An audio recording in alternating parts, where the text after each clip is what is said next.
Hi guys, I hope you're all safe and well, and all your loved ones are safe and well as well at the moment. So this week here in the UK is Mental Health Awareness Week, and that is what this next video is about. It might be a little bit triggering or a little bit sad for some people, but it is something that I'm a little bit worried. I feel like quite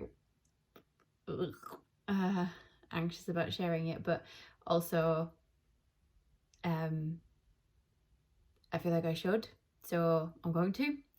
Mental health obviously is something I am a big advocate about for. I talk about a lot, and we should be more. So these next two clips were taken a little while ago, one back in September of last year and then one in February of this year. So there we go, they're like little video diary entries, and then I'll explain a bit more at the end. But yeah, okay. If it's not for you, scroll on. But yeah, okay. Hi, I have just had a conversation for an assessment for some help with bereavement and my anxiety. Actually talking to somebody about it, I find it really difficult. I find it really difficult to talk and figure out what's going on in my head. She asked me what my goals would be, and my goals would be I just want to feel something again. I want to feel happy. Nothing brings me happy anymore, even though I feel really lucky. I'm in bloody Budapest right now on a job. I just kind of lost what it is that sparks joy, So I said my goal is to be happy and to not worry about losing people and to not excessively wash my hands and think that it's a bad thing to get sick or get ill. And to stop trying to control other people in terms of like making sure that they're healthy and worrying about them. So maybe this is the start of a better me. I hope it is anyway. Sorry for this. But I literally just got off the phone and I thought, if I'm going to be honest, and people need to see this. So, yeah. This is my second or third panic attack that I've had this week. I've had cramps in my stomach all week and I wasn't sure what they were. No explanation for them. A hot water bottle seems to help. But yeah, I just had another panic attack for completely no reason. One of the first things to go when I have a panic attack is my heart. I shiver. I feel like I'm going to be sick, lose control, and then I get like severe IBS. I've had anxiety for years, but obviously I'm 29 now, and it's been affecting a lot of things for a lot of years, dictating a lot of things for a lot of years, and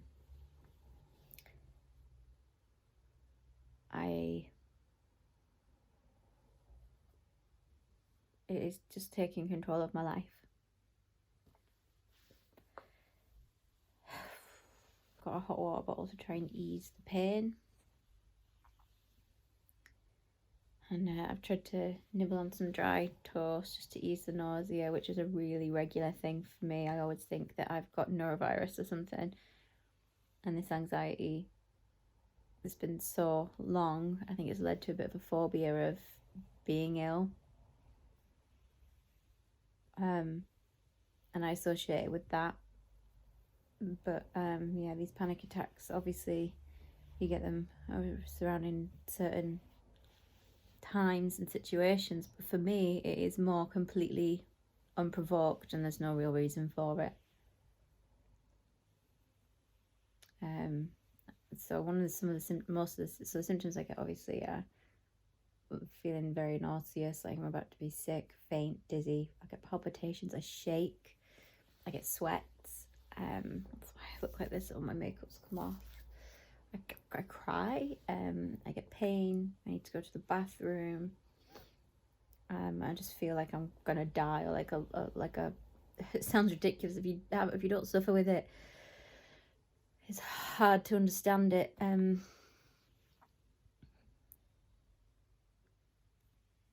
the sort of person that where even my closest friends probably don't realise that I do this. I mean, I'm quite vocal about it now because I realise it's such a taboo subject. And going through like grief and everything, I feel like you know, it's allowed me to talk more openly about things. And you know, and I'll say to people, yeah, no, I have anxiety, I have panic attacks, but very, very rarely do people see them unless it's my husband or me on my own. It's normally my husband.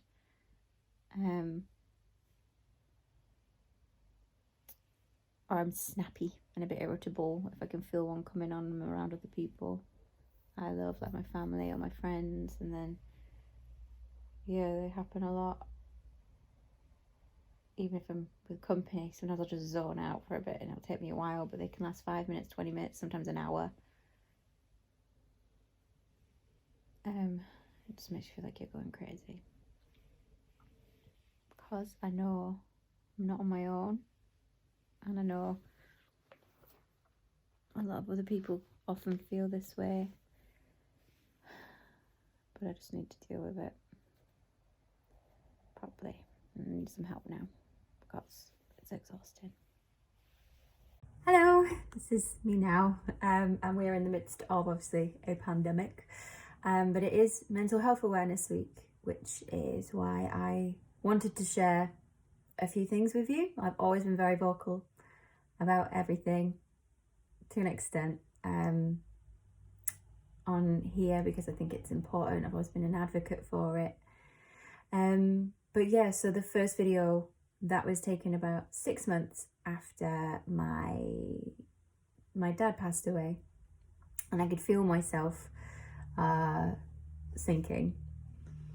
So I reached out for some help, and they assessed me and put me on a waiting list. And then I didn't hear anything back from them, unfortunately. And I could feel myself getting a lot worse. And then 6 or 7 months later, that second video is after about, I think I said it earlier in the video, about my 3rd or 4th panic attack of the week.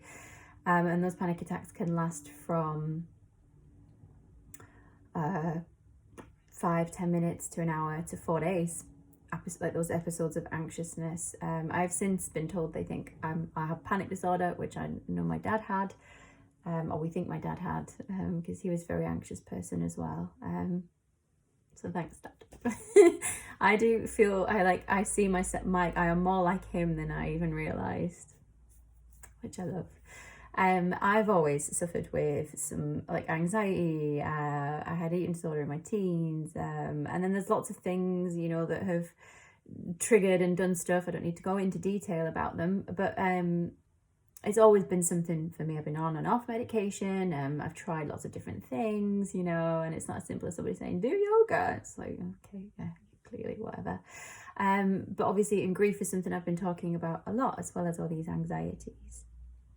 Anyway, so the second video, as I said, was me coming down from a panic attack. I got a hot water bottle on my tummy because I very physically react to panic attacks, like sweats and shakes, and like I feel sick and like I'm like literally need to be near a bathroom, and yeah, I find it hard to speak, and yeah, it's really difficult.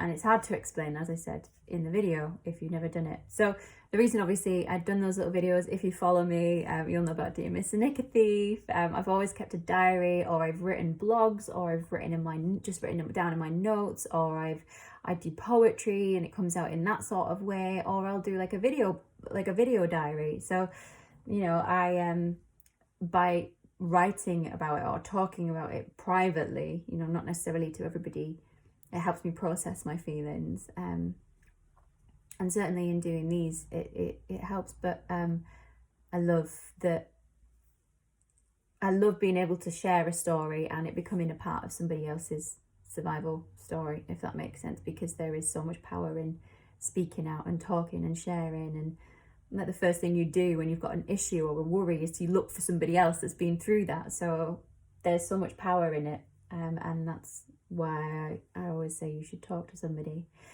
So anyway, as I was saying, the second one was taken 6 months after I'd made that phone call, and I was really struggling with anxiety.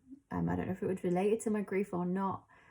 Probably in some ways it was, but also in a lot not, because it just was getting worse. It was coming out quite badly as health anxiety as well, which has eased because we're in lockdown and I feel better, I feel safe, but it does make me very angry when I see people flouting it. That's probably my anxiety talking, but also I just really annoys me. Anyway, stay inside. I made a phone call after that and inquired about some private counselling, which isn't as expensive as you think. And I managed to see her twice, and then lockdown happened. But I have been continuing to see her every single week over video chat. And, you know, it has helped. Like, we really decided to get to the root of it and why I'm the way I am, and try to understand who I am and what I want and these needs and things. And now I've had cognitive behavior therapy before. As I said, I've been on medication, you know, and I've just done yoga or read some mindfulness books, which, yeah, that's all great. But when you're feeling really crap, the last thing you want to do is, do you know what I mean? So we decided to really go in, and obviously for me, it's still very early in the process. It's also because the world's a little bit weird at the moment. It's not your normal everyday routine. So yeah, it will be interesting to see how it is. But I just wanted to come on here and just be honest. And like, there is absolutely nothing wrong or taboo or strange. And the fact that there is even a mental health awareness week, I still find crazy, because it shouldn't be an awareness week. It should just be something that it should be a continued conversation every single day. And I know coming out of this lockdown, mental health is going to go right up, because I know, like, whilst I anticipate I might struggle coming back out with my anxieties and stuff, I'm hoping I can control them, and I'll do my damn best to do that. But I think now more than ever, it's really important that we continue these conversations and we keep talking and we check in on people and we check in on ourselves, because that's really important. But yeah, just wanted to come on, wanted to be honest, wanted to be real, wanted to just have a bit of a chit and wag. And yeah, if you ever need a little chit chat or a DM or a conversation, DM me, and I'll try my best to have a bit of a chat with you if I can, or if not, reach out to somebody and just have a chat and just say, look, I'm feeling a little bit shit. You're allowed to. And I'd always had an issue with being able to say that. And you'll be surprised at how many people will just be incredible. So yeah, let's keep talking. Let's keep talking about mental health and anxiety, but grief as well, because that's still really taboo, and it shouldn't be. And it affects us all, unfortunately, one way or another, and really will be affecting a lot of people right now. And it's just it hurts my heart that people need to be coming together during this time, and it's really difficult for them to do so. So